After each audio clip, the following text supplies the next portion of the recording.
এই গরুটা শুধু একটা পশু নয়, এটা রহিম চাচার ঘামের গল্প। এর শরীরে লেগে আছে আমাদের রহিম চাচার ঘাম। চলুন প্রথম থেকে শুরু করা যাক। রহিম চাচার একটিই কাজ, সকাল হলে গরুকে যত্ন নেওয়া। গরুর গায়ে শুধু মাংস থাকে না, সাথে থাকে একটা কৃষকের শ্রম এবং তার দেহের ঘ্রাণ। রহিম চাচা আমাদেরকে জানালো গরুর অনুভূতি আছে, গরুগুলা চাচাকে দেখলে নাকি হাসে। চাচার আর একটা গরু আছে, চাচিজান তাকে মালা পরিয়ে রাখে, কারণ সে নাকি কথা শুনে। আদর করে তার নাম দিয়েছে লক্ষ্মী। এই সেই লক্ষ্মী।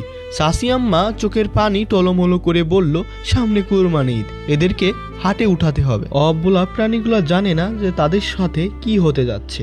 চাচি আম্মাকে দেখে গরুগুলা লাফিয়ে উঠল, কারণ সেও বুঝে যে তাদের মালিককে এবং তাদেরকে কে মায়ের মতো ভালোবাসে। ইনি হচ্ছে আফরিন, সেও জানে না তাদের গরু কোথায় নেওয়া হবে। গরুর এই সুন্দর ছানাগুলা বড় হয়ে গিয়েছে, যাদেরকে নিয়ে আফরিন খেলতো। অন্যদিকে খ্যারের পালা গাদি করলো, কারণ বাসায় আবার নতুন গরু আনা হবে। ইনি ওমর ফারুক, তাকে ধোকা দেওয়া হয়েছে। তার শখের গরুটা তার বাবা আজকে হাটে নিয়ে গিয়েছে। একটা গরু পালা সহজ না ভাই, এর পিছনে থাকে হাজারো না বলা কষ্ট, যা মনের কোণে রয়ে যায়।